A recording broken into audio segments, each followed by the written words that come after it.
শেখ হাসিনার গ্রিন সিগন্যালে পিলখানা হত্যাকাণ্ড সংঘটিত হয়েছে, যাতে দলগতভাবে জড়িত ছিল আওয়ামী লীগও, যার মূল সমন্বয়ক ছিলেন ফজলে নূর তাপস।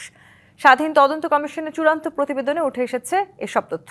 রবিবার যমুনায় প্রধান উপদেষ্টা ডক্টর মোহাম্মদ ইউনূসের কাছে এই প্রতিবেদন জমা দেন কমিশন প্রধান অবসরপ্রাপ্ত মেজর জেনারেল আ.ল.ম ফজলুর রহমান ও কমিশনের সদস্যরা।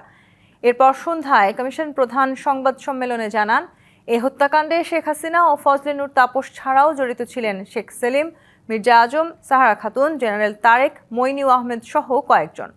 ফজলুর রহমান বলেন, তদন্ত কাজ সুষ্ঠু, নিরপেক্ষ ও ত্রুটিমুক্ত করার স্বার্থে সর্বোচ্চ পেশাদারিত্ব বজায় রাখা হয়েছে।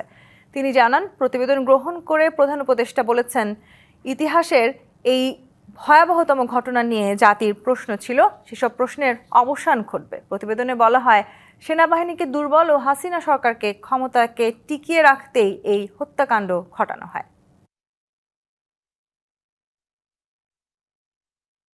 কেন বিডিআর হত্যাকাণ্ড হয়েছিল, কারা জড়িত, কারা আলামত নষ্ট করেছে, এর স্বরূপ কি, প্রকৃতি কি, কেন এটা হলো, কারা দায়ী, কিভাবে এটা প্রিভেন্ট করা যেত কি যেত না, কেন সেনাবাহিনী সামরিক পদক্ষেপ নিলেন না, কেন পলিটিক্যাল ডিসিশন হলো, এবং কিভাবে ষড়যন্ত্র দানা বেঁধেছিল, কারা এর সঙ্গে জড়িত, সামরিক বেসামরিক ব্যক্তিবর্গ, আমি এদের আদ্যপান্ত আমরা বের করতে সক্ষম হয়েছি।